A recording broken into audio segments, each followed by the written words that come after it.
Ahora vamos a proseguir nuestro estudio en la epístola a los Efesios capítulo 3 y vamos a avanzar desde versículo 14, pero como siempre hacemos, antes de ir a la palabra de Dios, vayamos a Dios en oración. Amoroso y misericordioso Padre, una vez más te agradecemos por nuestro Salvador, el Señor Jesús, por las santas Escrituras y por el Espíritu Santo nuestro Maestro. Te agradecemos nuevamente por el privilegio de ser tus representantes, mensajeros y voceros. Nos has confiado este don y deseamos ser fieles en nuestra mayordomía. Te agradecemos por las personas que son salvas a través de este ministerio radial y por los cristianos que nos escriben y nos cuentan acerca de la bendición, el aliento y la instrucción que obtienen de tu palabra, Dios. Todo esto nos ayuda en nuestro ministerio aquí, Señor, y saber que estamos alcanzando a otros con la bendición de la palabra es siempre una fuente de estímulo. Gracias, Padre, por todo lo que estás haciendo. Ahora oramos para que la palabra encuentre un lugar en muchos corazones hoy, bendiciendo y edificando a tus hijos, salvando a los perdidos y glorificando a nuestro Salvador. Te lo pedimos en su santo nombre. Amén. A partir de versículo 14 en el capítulo 3 tenemos otra de las grandes oraciones de Pablo en la prisión. Nunca leí una oración de Pablo en la Biblia que invitara a una profunda reverencia y a un estudio sincero y consagrado como esta oración. Usted no podrá leer a las apuradas estas palabras solemnes entre Dios y Pablo. Siempre ha sido interesante para mí observar la manera en que el Espíritu Santo ha preservado no solo el mensaje de Pablo en la epístola, sino también las oraciones que fueron incluidas en dichas cartas. Ahora, el Espíritu de Dios las conservó para nosotros, mi amigo. Es algo muy notable lo que el Espíritu Santo hizo, porque las oraciones son una parte muy necesaria del canon de las Sagradas Escrituras. Ellas son inspiradas por el Espíritu Santo, tanto como todo lo demás que Pablo escribió. Ahora bien, usted recordará, observamos dos oraciones en la epístola a los Efesios. En la primera oración, Pablo le pidió a Dios conocimiento tanto para él como para los creyentes a quienes él estaba escribiendo. En la segunda oración, él pide amor. ¿No es esto interesante? La primera es una oración por revelación, para que Dios le revelara conocimiento. La segunda es una oración para que la verdad y el conocimiento que ellos tenían sean puestos en práctica a través del amor. La primera es una oración por iluminación, para que Dios les mostrara algo. La segunda es para que Dios les capacitara para mantenerse en la verdad. El conocimiento de la palabra es la expresión de la vida santa de Dios en nosotros, una vida divina en nosotros. La presencia del Espíritu en nosotros se tiene que manifestar. Somos seres humanos, pero, querido oyente, tenemos la naturaleza divina en nosotros y tiene que ser manifestada. Ahora Pablo comienza en versículos 14 y 15 diciendo de la siguiente manera: por esta causa doblo mis rodillas ante el Padre de nuestro Señor Jesucristo, de quien toma nombre toda familia en los cielos y en la tierra. Hagamos una pausa y le hago una pregunta. ¿Pablo oró porque no tenía nada más que hacer? ¿O porque estaba en dificultades? ¿O en una circunstancia dura? ¿O tenía una necesidad? ¿O por la muerte de un miembro de su familia? ¿O porque se quedó sin dinero? Bueno, creo que no. De hecho, no fue así. Esta es la forma en que nosotros oramos muchas veces. Es sorprendente cuántos cristianos quieren que la gente ore por ellos cuando están en una necesidad. Por alguna razón, cuando tenemos abundancia de dinero y suficiente salud para disfrutar, no nos damos cuenta de nuestra necesidad de Dios. Cuando llega una necesidad, queremos clamar a Dios. Ahora Pablo nos dice, ¿por qué ora? Dijo, por esta causa, versículo 14. Llegamos a la conclusión que la oración se refiere a algo que él ya ha escrito. Y esta es una parte de su epístola, por esta causa. Entonces, inmediatamente el estudiante de la Biblia pregunta, ¿pero por cuál causa? La oración aquí es una continuación del pensamiento y de lo escrito en la primera mitad del tercer capítulo. Pablo acaba de explicar el significado del misterio y su propia responsabilidad como el ministro de ese misterio. Y habiendo mostrado que los judíos y gentiles creyentes son coherederos de un mismo cuerpo y participantes de las promesas de Dios en Cristo por el Evangelio, él ahora desea que estos cristianos experimenten el poder y el amor de Cristo en sus relaciones unos con otros. Su deseo es que ellos puedan vivir la vida del creyente, la vida de un hijo de Dios. Claro que Pablo les recuerda sus sufrimientos y su prisión por el bien de ellos, para que pudieran conocer y entender el misterio. Pero habiendo dicho todas estas cosas, el apóstol sintió que por sus tribulaciones los efesios podrían perder el ánimo y por eso dice, por esta causa oro. Ahora, la actitud de Pablo ante Dios era la de la más profunda reverencia y humildad. Estoy seguro de eso. Él dijo aquí, doblo mis rodillas ante el Padre de nuestro Señor Jesucristo. Esta postura al orar, es decir, doblando las rodillas, sugiere algo. A mí me sugiere la idea de dependencia y sumisión delante de Dios. El arrodillarse es una postura común para orar. Hay otros pasajes en las Escrituras que muestran personas arrodilladas en oración. Otras porciones muestran gente parada mientras oraba. Esta también es una postura común. Por ejemplo, en el primer libro de Samuel, 1:26, Mateo 6:5, Marcos 11:25, Lucas 18:11. Miren, no es necesario arrodillarse cuando uno ora. Aún sabemos que inclinarse ante Dios es propio de todos sus siervos, a quienes ha salvado por su gracia soberana. Inclinarse es un acto de humildad.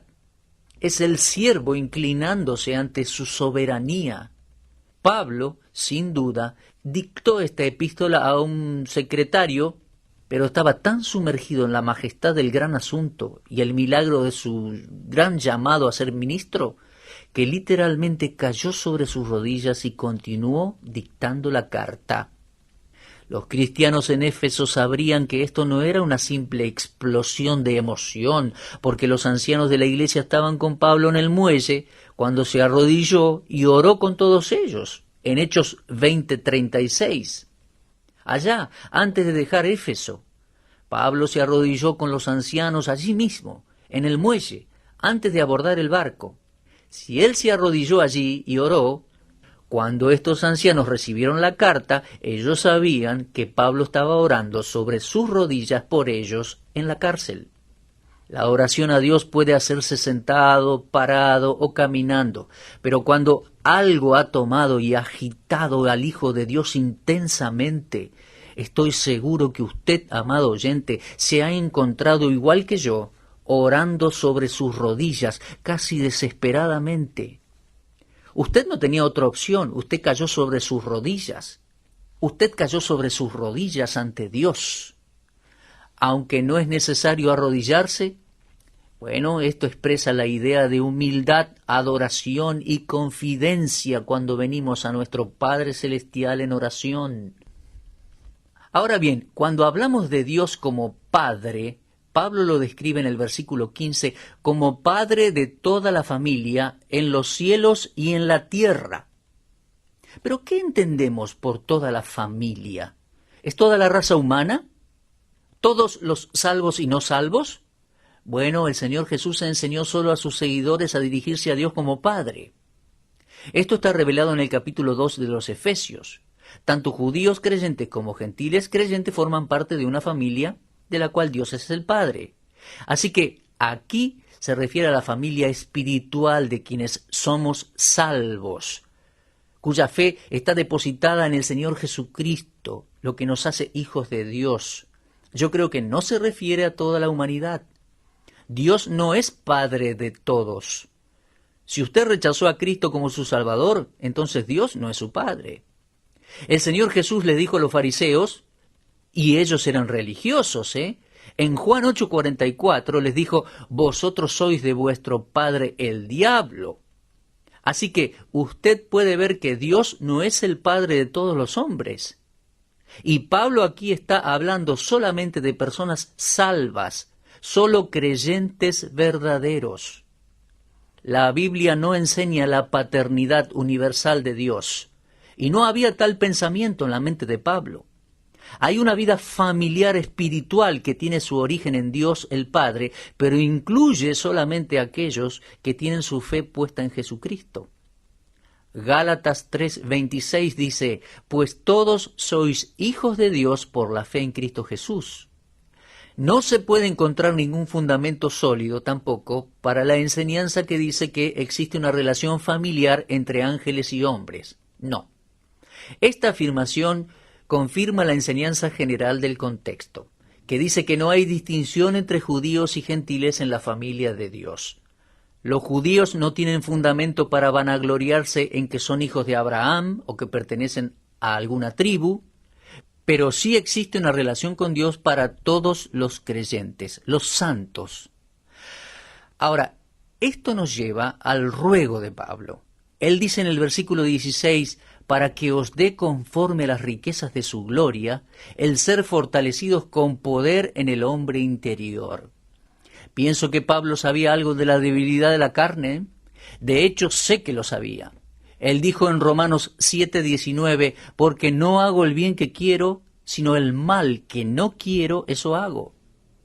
Pablo sabía de su debilidad interior y sabía de la debilidad de cada cristiano.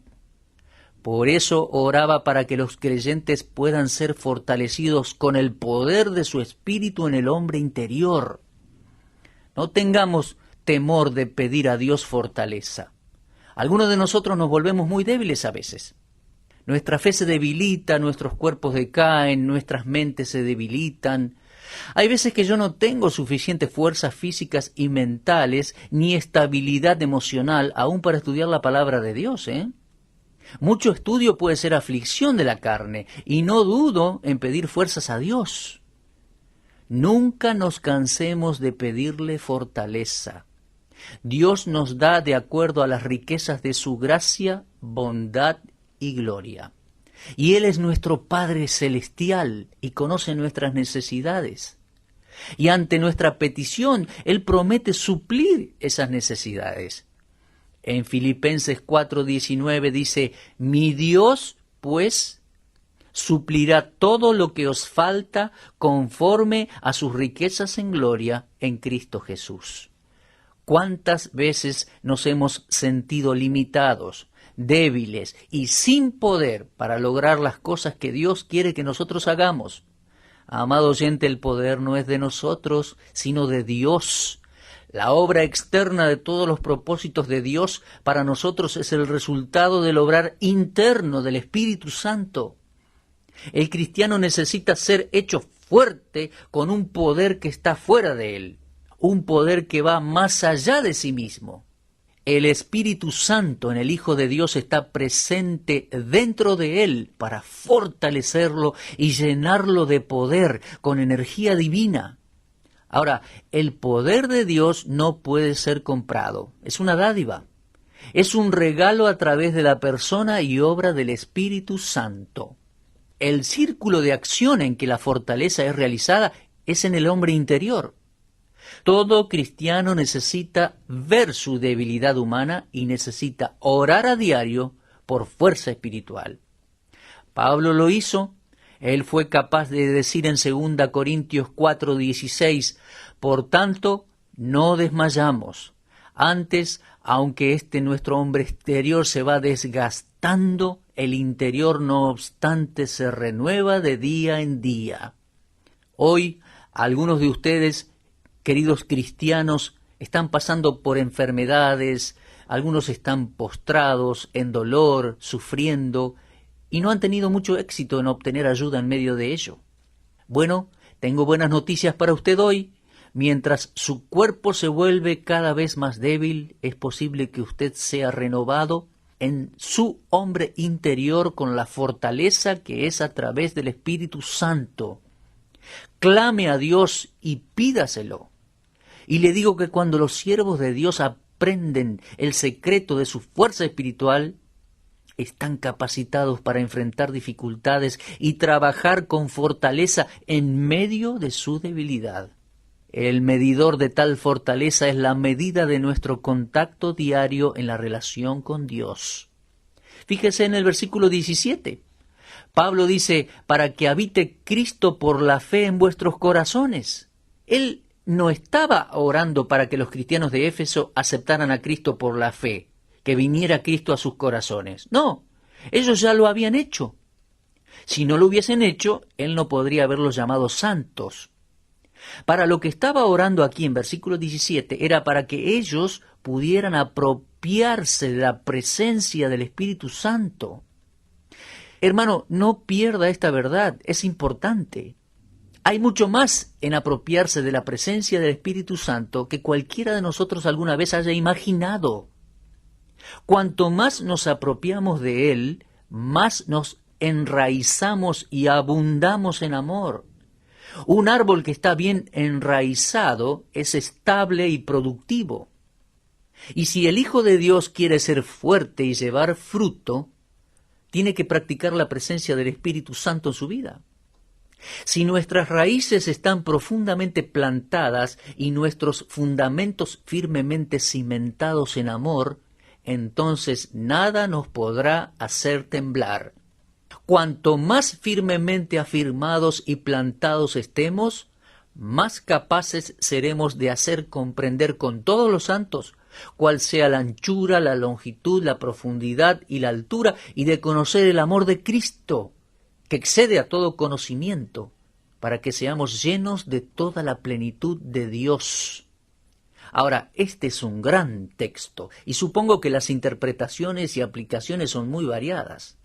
No conozco de otro texto más grandioso en Efesios como lo son los versículos 18 y 19 de este capítulo 3, que podrán ser estudiados y usados como buen material para una buena predicación. Alguien escribió un sermón sobre estos versículos y los asoció con Juan 3:16. Él era un viejo escritor con el nombre de W. Clough. Él dijo que aquí tenemos la anchura y la longitud del amor de Dios, porque de tal manera Dios amó al mundo, la anchura, que ha dado a su Hijo unigénito, la profundidad de su amor, para que todo aquel que en él cree no se pierda, la altura de su amor, mas tenga vida eterna. ¿Cuán amplio es el amor de Dios? Es lo suficientemente extenso como para incluir a todos los hombres de toda raza, color, dialecto e idioma. ¿Cuán largo es el amor de Dios? Es lo suficientemente largo como para alejar nuestras transgresiones tan lejos como está el este del oeste. ¿Cuán profundo es el amor de Dios? Es como la inmensurable distancia entre las alturas del cielo y las profundidades del infierno. ¿Cuán alto es el amor de Dios?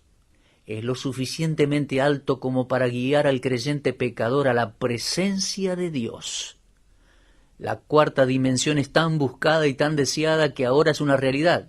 Como lo dijo una vez el doctor Nathan Woods, nunca podremos comprender la dimensión del amor de Dios mientras vivamos sobre esta tierra. Manténgase estudiando y pensando, continúe orando, meditando, convérselo con otros, aprenda, conozca, y al final de la vida usted pensará que sabe demasiado, pero en realidad es nada frente a lo incomparable, infinito e insondable del amor de Dios. Luego Pablo agrega la expresión llegar al conocimiento pleno. Oh, la gracia y la sabiduría de Dios. Él nos capacita para conocer algo de lo desconocido y de comprender algo de lo incomprensible. Queridos hermanos y hermanas, permanezcamos cerca de nuestro grandioso Dios y de su palabra, para que la morada del Espíritu Santo nos fortalezca para compartir el privilegio de pocos, principalmente para poder comprender por medio de la experiencia el amor de Cristo. Esto no es una cuestión de conocimiento en nuestras cabezas, es el conocimiento experimental del corazón por el cual Pablo estaba orando. Y esto solo puede ser una realidad para aquellos de nosotros que continuemos en comunión con nuestro Dios. Y ahora, avanzando en la carta, nos encontramos con la gran doxología que cierra esta epístola. Mantenga su corazón ardiente hasta que le oiga decir la palabra amén, ¿eh? Escúchelo atentamente. Estoy leyendo desde versículo 20, Efesios 3:20, y dice, y a aquel que es poderoso para hacer todas las cosas, mucho más abundantemente de lo que pedimos o entendemos, según el poder que actúa en nosotros, a Él sea la gloria en la Iglesia en Cristo Jesús por todas las edades, por los siglos de los siglos. Amén. Como verá, Pablo ha estado orando en el Espíritu Santo y ahora concluye con una alabanza a Él, quien es capaz de hacer todas las cosas mucho más abundantemente de lo que pedimos o entendemos. Sí, Dios es capaz de concedernos todo lo que pedimos o pensamos. Piénselo, medítelo. El poder y la habilidad de Dios supera bien lejos nuestras más altas aspiraciones, nuestros más íntimos pensamientos y nuestros más intensos pedidos de oración. Y lo que Dios puede hacer, lo hará de acuerdo al poder que actúa en nosotros. Dios nunca nos concederá algo que esté por encima de nuestra capacidad para recibirlo. El poder de Dios debe ser controlado por la morada del Espíritu Santo y estar de acuerdo a la medida de nuestra fe y docilidad frente a Dios. De esa forma, Él impartirá su poder en nosotros. A Él sea la gloria en la Iglesia en Cristo Jesús por todas las edades, por todos los siglos. Amén. Al Maestro Constructor, quien está construyendo la Iglesia por Cristo su Hijo, Pablo le da la gloria. Esto, mi amigo, es el más grande privilegio y la más grande posibilidad de la Iglesia hoy en día. Y será por generaciones y para siempre. Que Dios reciba toda la gloria. Cerraremos nuestro estudio bíblico hoy con esa última palabra del capítulo 3. Amén. Dejemos que eso suceda. Bueno, en nuestro próximo estudio comenzaremos el capítulo 4 de Efesios.